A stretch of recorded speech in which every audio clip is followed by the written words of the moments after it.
Hello,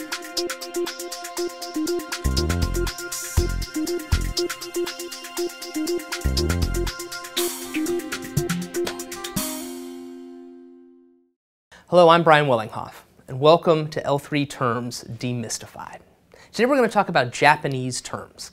When I talk to people and I introduce the concepts in L3, oftentimes the Japanese terms are the ones that are most confusing. What are these words and what do they mean? So we're going to demystify a few. The first thing I want to start with is the impression that lean is Japanese in some way. Actually, the foundations of lean start with two Americans, Henry Ford and Dr. Deming. Henry Ford, we know of the Ford Motor Company, who produced all those famous Model T automobiles with the first moving assembly line. That was really the first demonstration of flow in a manufacturing setting. Dr. Deming came along and added to that the Deming cycle of continuous improvement and analysis. And Deming was very active following the Second World War, trying to tell any American businessman that he could about this cycle. Unfortunately, American business just wasn't interested. So Deming partnered with the American government to go over to Japan and tell Japanese companies about these principles to help them rebuild their economy after the Second World War. Well, fast forward from the 1950s all the way up to the 1990s, and the Japanese companies like Toyota or Sony or others had taken those principles, put them in practice, refined them over years, and even made them better, to the point where researchers in America and other places started going back over to Japan to learn, or really relearn, a lot of these processes and ideas. And that's when Americans and Germans and other countries started to take this terminology, bring it back to their country, and make it their own. That's what every country, every organization needs to do, is take these general lean terms and bring them into their organization and make them their own. So why do we have Japanese terms? Well, we really have them because it's something that you might be exposed to if you go out to a conference, if you take any educational materials outside of Barry-Wehmiller, or just to help you talk to people across different cultures and industries and businesses. So there's just a few, about a handful of key Japanese terms that we talk about, and today we want to demystify them a little bit. The first Japanese term I want to focus on is Kaizen. It might be the Japanese word that you hear the most in Barry-Wehmiller.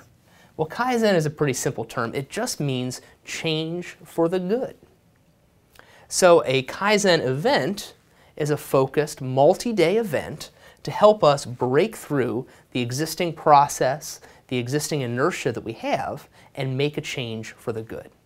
It really helps us break through our current processes, try something new, and improve it for everybody involved. So that's Kaizen, change for the good. Another common Japanese phrase is Kanban. That word Kanban just pretty much means signal. It means signaling somebody else in the business to move or begin production of a part, a piece of information, a document, whatever it might be. And so a Kanban system that we might develop in our organization is a system that has signals between different teams or departments about how to coordinate with one another. And so that's what it really helps. It might help us flow the right material or the right parts to the right place at the right time. Kanban, creating a system of signals to help us all do our work most effectively. Another common Japanese phrase is Gemba. And this one gets a little bit confusing as we translate it over to English. Gemba actually means the place where the work is done. And so frequently you might hear the phrase going to the Gemba. That usually means getting up out of a conference room or an office or wherever it might be and going to where the work is actually done, going to the machine tool, going to the assembly floor, going to the receiving dock to really understand a problem, an issue, an opportunity at its heart. When we explain Gemba to people, we're really encouraging leaders and really everyone in the business, when we have a question or investigating an improvement idea, to go to the Gemba, to go to the place where the work is actually done. And we encourage when you're there to go, see, and listen. And that's unique to Barry-Wehmiller. Go to where the work is done, see with your lean thinking, and listen to the people that can unlock the magic. Another term you might hear is SMED. Well, this isn't even a Japanese phrase at all. SMED stands for Single Minute Exchange of Dies. And really what I would ask you to remember is setup reduction. Single minute just means we want to reduce the amount of time it takes, and exchange of dies is essentially the setup, the exchange of different tools or information that we need to do a process. This could be putting new tooling in a machine tool, it could be getting the parts that we need to assemble something, or it could be closing out one programming and opening another one on our computer so that we're ready to go. SMED, single minute exchange of dies, decreasing the amount of time we spend setting something up and spending more time actually doing the work. Our final term for today is muda. Muda is a term you hear in a lot of different lean books, and it's just the Japanese term for waste, specifically the waste of doing something that doesn't create any value.